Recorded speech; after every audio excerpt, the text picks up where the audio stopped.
Hello and welcome to Season 2 of the Road End podcast. Each episode, we will speak to a new guest, get to know them, and hear their stories about Liverpool Football Club. Hi everyone, and welcome to Season 2 of the Road End podcast. Today, I'm joined by professional wrestler Lizzy Evo. Lizzy has since become the first ever Women's World Champion for 1PW Wrestling. First of all, Lizzy, thanks for joining. How are you? I'm good, thank you. Keeping as busy as I can. How are you? Yeah, good. It's good to have you on. I've been trying to sort it for a while, haven't we? But obviously, I've seen how busy you are, and we're just winning belts. Finally happened now. Finally got time to do it. I was going to start with all like how you got into wrestling and that, but let's start with the obviously your big news the last week, the first One Pro Wrestling Women's Champion, World Champion. How good does that feel? Do you know what? It feels like, because there was a few people at that show that I had watched growing up, and there was a few people I've worked for that promotion, like AJ Styles and some big ass names that you see about now, and you just, for a minute it took me back, because I also looked at the girls that were on the show with me, and I thought, for it to be me, you know, like, I'm proud to come from Liverpool and get them opportunities and be involved with them type of people. And it was just a reminder that everything that I've worked for is just, it's special, you know what I mean? Like, them moments really do make you realise that there's a big wide world out there. How long have you been with One Pro? So they were a big promotion 10 years ago, and they just stopped running shows for 10 years. So my whole time I've been in wrestling, 1PW was just like, I don't know why, they just came back last year and they asked me to be a part of their first one since coming back, and that was October, and their first match they put me in with Mickey James, and I was like, this is sick. I couldn't believe how sick it really was, because I was thinking, I used to watch Mickey James as a little girl, and then obviously 1PW was massive when I started wrestling. Like, to get on that show meant that you were valued and respected and whatnot. So it's actually sick. Let's get into it then. So you're from Liverpool, from Ayton. I mean, we all wrestled when we were kids with our mates in our bedrooms and just kick shit out of each other. But why did you get into wrestling? Do you know what? Like you just said, I played it loads with my brother when we were kids. Like, I remember when my mum come up and she just got a brand new bed, and there was 3 of us wrestling on it, and one of the slats broke, and she come in and she fucking picked the wood up and she was fuming. Like, I never forget them days, but they were like planting me little seeds. And there was one time I remember more than anything, and I was watching WWE, and I was just thinking, like, the way the girls were, the way they portrayed themselves and the way they came out, and like, I was only young at the time, but I was like, that would be so cool to do that when I'm older. And that was, ever since then, it was just like, I want to be a wrestler. And I found a wrestling school when I was 14. I was going to camp for WWE tickets because I was a big fan. I never really told many people in school about that stuff, because I was like, it was a bit embarrassing at first. I was like, yeah, wrestling. People were like, oh yeah, that wrestler. And it was like, but then at one point, before I even started wrestling, I would like sort of say, yeah, I'm wrestling, but I wasn't. So it was like I was preparing myself for it as it came. And then I went to this training school, and then I never ever looked back. It's different because I can't really watch it the way I did when I was younger now. It's like, I'll put it on and I'll just like flick through it. I can't get into it. But then when I do it, it's so different. It's like I'm on a whole new different level. Like, yeah, I'm this person now. I'm not just Lizzy anymore. So it's like, it's cool because it allows you to just be authentically whoever you want to be, and embrace. Like, I get so many mums message me now and say, oh, my little girl watches you wrestling. She says she wants to be like you when she's older. And even if they don't want to wrestle when they're older, even if it just encourages them to do whatever they want to do with their lives, like, because I never thought it was possible that I would ever reach WWE, or that I would ever reach 1PW from Women's World Champion. So every day I'm trying to like put it out there that like dreams are possible as long as you believe in yourself and that. But yeah, now that I'm older, it's like I can't watch it the way I used to watch it or anything like that. Who did you like watching? So obviously, I remember the likes of Lita, Trish Stratus, and people like that. So who was the one that you wanted to be like? Yeah, Maria, Trish Stratus, and Randy Orton were the three people that I watched the most growing up, and I was like, for the women, it was Maria and Trish Stratus. I don't know if it was like the way they just portrayed themselves and the way they captivated the audiences, and like now as a wrestler, I'm like, what did they do that got my attention? Do you get what I mean? So I always try and like think as a wrestler, what would connect me to people in that are watching that may have never watched me before. And a lot of people in wrestling don't do that anymore. And I think me watching them people, like Randy Orton especially, is what's planted them seeds for me, like as a wrestler now. You've gone from like wrestling and pontons, and now it's pretty much all over the gaff. How much hard work Yeah, goes into wrestling for anyone who doesn't know? it's mad, you know. So I was busy back when I was 16, 17. As soon as I left school, I got flew out to Japan, and I was in Japan wrestling. I think I was over there for 2.5 weeks. And at the time, you don't realise it, but like when I got home, my schedule just picked up. Like I was wrestling Friday, Saturday, Sunday, and then I was working in a little milkshake shop when I was 17. So I was go get all my work done, and then I'd go to training at like 7:30 overnight, and then it'd just be repeating every single day. And now that I'm older, I feel like it just still hasn't stopped. Cause got money in the bank. Dad, I'm on the phone. Sorry. Oh, sorry, babe. Sorry, everyone. That's all. I did tell you 10 minutes ago. I said don't come in the living room. I'm on the phone. Can you edit that bit out? I don't know. I'll see. That'll end up on a fucking meme page somewhere. He always does it to me, you know, makes me go sweating and all that. I don't even know what I was saying. Don't worry. Let's go on to the long-term ambition then. What is it for you? I think the main one for me is like seeing the likes of, you know, Paddy the Baddy coming from Liverpool doing what he does, and Steven Gerrard, and just all them big names that over the years I've looked at and I've been like, well, they've come from the same place as me.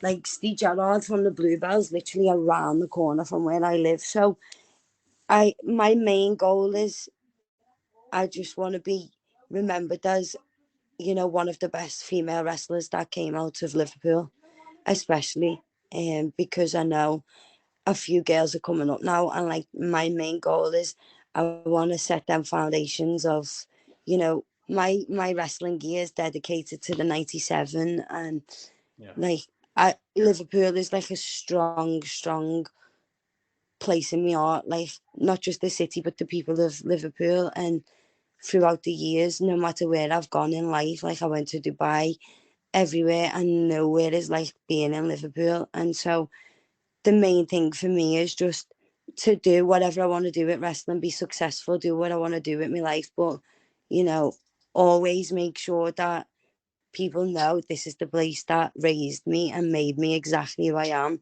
and set me on that way. Because I feel like me being a Scouser is my personality in the ring, and people, although they love to hate us and they won't admit it, people hate Scousers, but I feel like I'm getting that turn of, although she's a Scouser, she's nice. You know what I mean? And that's nice because we get so stereotyped all the time, and people go, oh yeah, don't trust Scousers, Scousers this. And it can be funny at times, like in wrestling over the years, wherever I've gone, people are like, oh, watch that Scouser. And it's funny because I'm the only Scouser, but at the same time, we are good people, and I want people to know that we are good people. You know, we are very caring people, and my main goal is to absolutely smash wrestling, but make sure that like everyone knows where I come from mainly.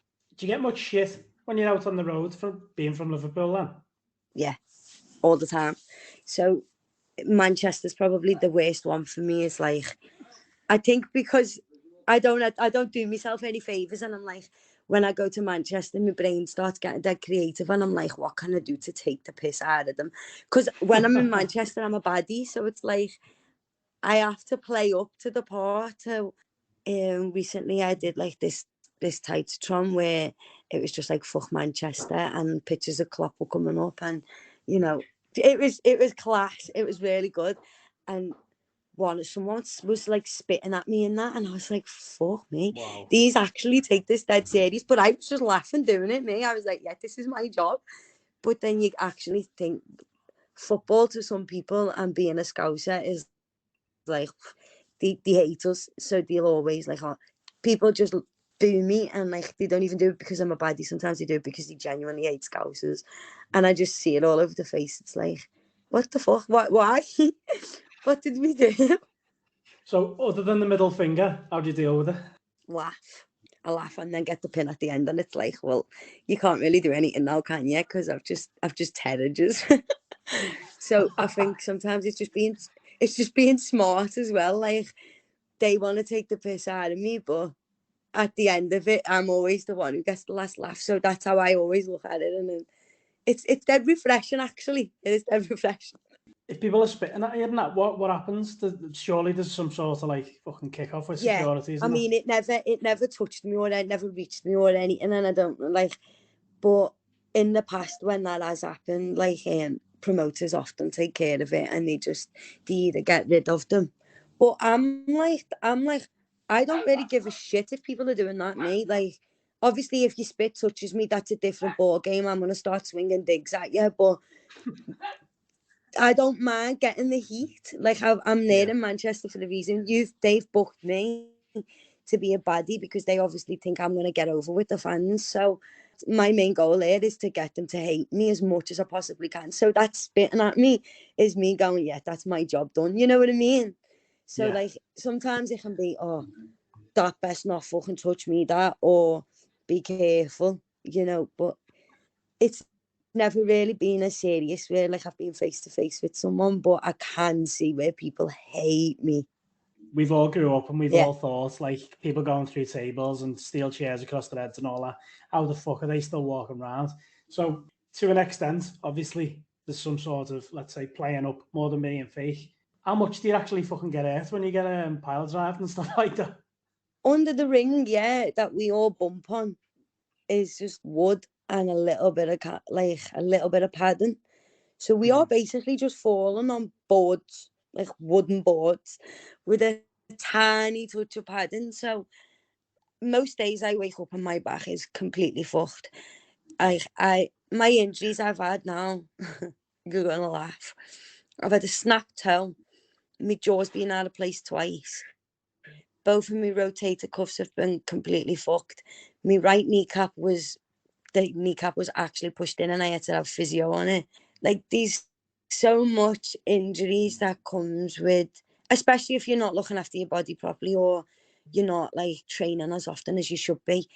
Like the injuries come so much, and especially when like in the ring, of course, with it being like professional wrestling to the extent that we do it, you have to learn the safety of it first. So the safety of protecting yourself when you're landing on them falls, or just protect yourself at all times. And I don't know why, but sometimes you'll see like people really protect themselves, like cover themselves up, and like try and avoid getting that actual contact that hits them. But I always say, although I know it is like to some extent like taking care of yourself, I don't do none of this protecting my face and that, because I just think people already say it's fake. People already go online and say wrestling's really fake. I can't give it the time of day. So I will openly leave my face there when I'm not going to protect myself in that sense, because I'll protect myself when I take a bump, because I don't want to get winded and shit like that. And you can if you don't bump properly. But I want to make sure people know that wrestling is a contact sport as much as it can be fake to some people. Like my jaw being out of place a few times from forearms, just people forearming me in the jaw. that's not fake to me, you know what I mean? Every day I wake up and I'm like, yeah, wrestling's fake, and my body's clicking in every place. So people don't really realise that it's actually putting us through a lot, and you can go online and say it's fake, but you know, we actually have to put up with the injuries and deal with that shit daily. It's What's your heavy. signature move then, for anyone that wants to know? I have a few. So I do just a knee to the face. That's my finish move, and I call it the Virgil van Strike. I come up with it years ago because I was like, I was I was trying to come up with like Liverpool players' names for my movesets, because obviously I have the 97 on my wrestling gear, and I got the red and gold colour when we won the Premier League, when like obviously it'd been 30 years. And so I was like, what could I name my moves? So I do a German suplex and I call it the clock drop. Right. I did obviously the knee, and that's the Virgil van Strike. And then I do like a drop kick from the second rope, and I call it the Alison Decker. They're the only three that I have. I'm trying to come up with some more, but my brain's not really cooperating at the minute. Make me too many concussions. So, for anyone who's going to be listening to this back, come up with some suggestions on Twitter for us, and we'll send them over to Lizzy. Please do. See how we get on. Tag me in any. You're doing a lot of work in the gym. You're doing a lot of work with your shows, because they're on constantly on different promotions and stuff. So, do you get to see much of the Reds? And if you do, what have you thought? This season's been the hardest one in terms of going to wrestling shows, because sometimes my shows have clashed with days that we play, and I could just be wrestling and someone will shout the score out to me, and I'm just thinking, I can't be arsed with this. But then I have to take the good with the bad, because a few years ago I was like better than them because I was in a better position, and like, you just, because we're having a bad season, you can't, you know. But it's fucking hard, isn't it? It's really tough. For me, my football is my guilty pleasure. Like, I love watching the footy. So whenever I see the Reds have a bad game, my day is ruined. Ruined. No, how you feel. Especially when I'm wrestling. It's horrible. So what do you get people shouting out in the crowd and that about Liverpool? Yeah, sometimes it's on the entrance, or depending on what's going on that day. If there's a match on, or if say we played the day before, they'll just turn the phone around to me with the score. And a few times I've had to hold back flipping for real, because I actually take football so serious. And the minute that people start heading like Liverpool, I get angry. Like, someone was saying to me the other day about Trent, and was like, yeah, he's not that good, is he? He's just like, he just had a few good runs. And I was proper getting, my blood was boiling. I was like, shut the fuck up. He actually is good. Like, you're just being bitter now. And you know he's fucking good. So, yeah, shit like that, when I'm dealing with that, I'm like, oh, I can't cope with that. But, you, like I said, you got to take the good with the bad, haven't you? I wanted to ask you this, because I know all wrestlers can obviously throw people about. How hard are you? Do you know, loads of people say this to me, yeah, and I don't blow my own trumpet or nothing like that. But when I was younger, my sisters both got bullied in school, like all throughout school, one older, one younger, and so I was basically in the middle, and I was constantly fighting for them. Like, I couldn't see any of my sisters get bullied, or so. I got kicked out of school in year 8, and I had to find a new mainstream school, but no one would take me. So my whole year 9 days was just me trying to find a school and going to one-to-one in this college to learn.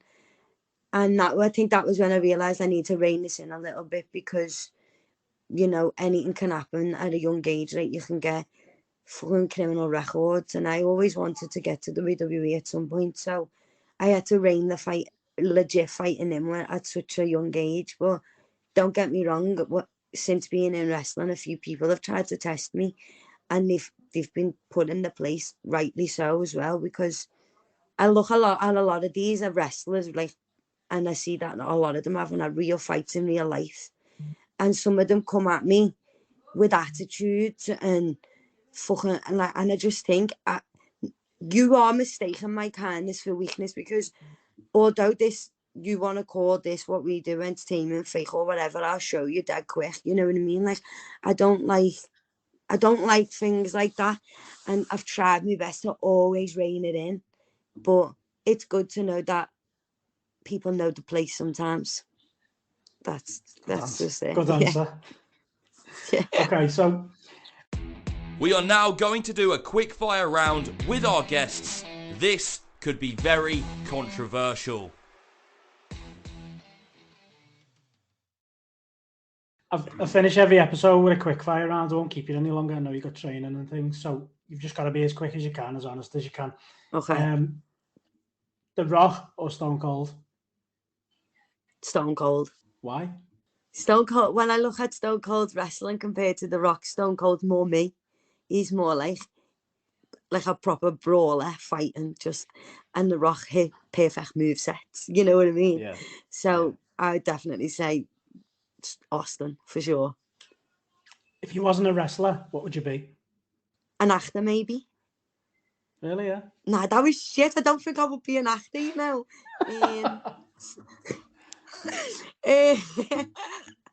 An interior designer. Oh, that is literally the opposite of what I thought you was going to say. Complete opposite. But in my free time, I always I've got this app where I'll, like, make an empty room into a room, and I just love getting creative with my brain with stuff like that. So I think interior designing would definitely be one that I'd look into doing when I stopped wrestling. If you could headline somewhere, where would it be? Anfield. Good answer. 100% How far away from Anfield. that? I don't know, I'm getting there. I'm slowly getting there. I think I'll get there eventually. Maybe when I'm 30. Give me 6 years and I'll get there. Okay, and lastly, what advice have you got for anyone wanting to grow up and be a wrestler, but not only for girls, but for boys as well? So my advice would be to do your research on a training school. Make sure your training school has people that know what they're doing, safe, going to put your safety first, and most importantly, going to push you to be the best you. And also remember that, like, doesn't matter what people say, especially if they are from Liverpool. A lot of the times through the years, I've had people say to me, you're not going to really make that because you're from this place. And if anything, that gave me motivation to want to do it more, because I wanted to be the first to say, okay, I can. So just always listen to yourself and what you want, and don't let someone else put you down because their closed minds tell them they can't do it. It doesn't mean it's the same for you.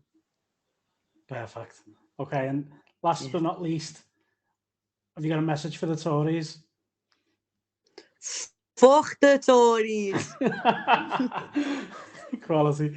All right. Well, I'll leave you there. Thanks for your time today, Lizzy. I appreciate it. And congrats on the title as well. Thank you so much for having me on. Again, sorry, Dom, that it took so long to even get it arranged and set up. And I'm a bit fucking rough today as well, everyone, by the way, because it's been an awful weekend in terms of travel. Like, we did Scotland and then Doncaster. It's just been, I haven't had a minute, but yeah. Dom, thank you very much. You take care of yourself. You too. See you later. Thanks to everyone for listening in to today's podcast, and thank you to our amazing guests. Without them, this wouldn't be possible. Don't forget to follow us on social media, twitter.com/The Road End Pod, and on Instagram, Instagram/The Road End Pod.